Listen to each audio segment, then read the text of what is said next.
सीता माता को अर्जी लगा दो, बताती हूँ कैसे। एक अंगूठी पहन लो, थोड़ी देर के लिए 2-4 मिनट के लिए उतार के रख दो, पीतल की, तांबे की, चांदी की, जो भी है। मंडे के दिन, ट्यूसडे के दिन हनुमान जी के मंदिर में जाओ और हनुमान जी के सामने रख दो कि हनुमान जी मेरी इस मन्नत की अर्जी सीता माता को लगा दो और ये दे दो। आपका काम 21 दिन क्या, कभी भी हो सकता है। तो बेसिकली मान्यता है कि मान्यता है, विश्वास है, आप ये जरिया है, आप भगवान को कहीं से भी कनेक्ट करने का जरिया। आप चाहे खाटू श्याम बाबा को मानो, चाहे राधा रानी को मानो, चाहे शिव जी को मानो, that is totally up to you. सब एक ही तो शक्ति है। अब राधा रानी है, वो शिव है, सेंटर तो एक ही है ना, सब कुछ तो एक ही है। हमारी मान्यता ही तो है अलग अलग, हमने तो नाम दे रखे हैं ना।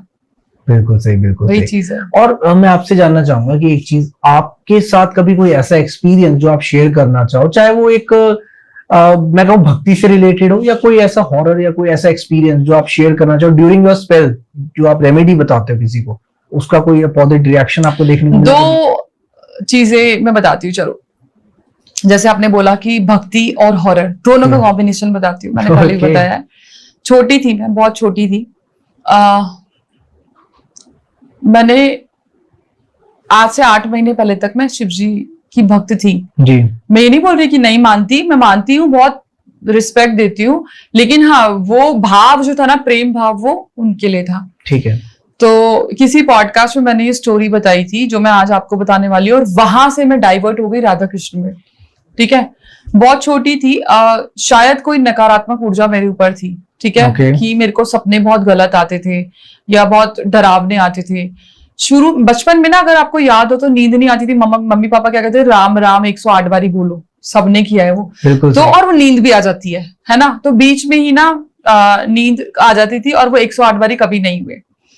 और मेरे को ना एक फीमेल आके चाटा मारती थी कि नाम पूरा कर। ठीक है, तो मैं नाम पूरा करके सोती थी। मैं ये नहीं कह रही वो गलत एनर्जी थी, वो बहुत अच्छी एनर्जी थी जो मेरे को कहती थी नाम पूरा कर, तो मैं करती थी।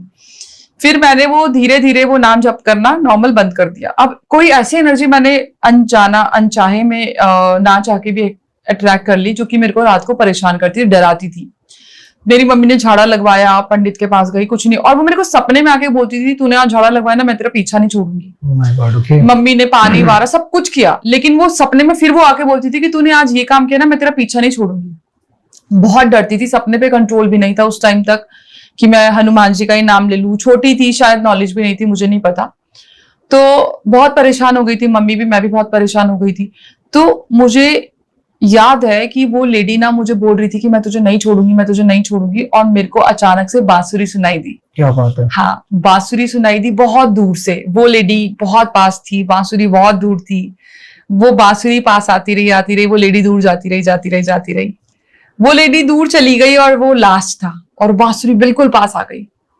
वो एक मोमेंट था जब मुझे कृष्ण जी ने मदद की थी, और शायद यही बात मैंने उस पॉडकास्ट में बोली थी कि मैंने कृष्ण जी को कभी ऐसे पूजा नहीं है कि मैं राधा कृष्ण भक्त अपने आप को बोलूं, ऐसा नहीं है। लेकिन मेरी कृष्ण जी ने उस टाइम मदद की थी, जो कि मुझे गलत ऊर्जा से हटाया, एनर्जी से बचाया था।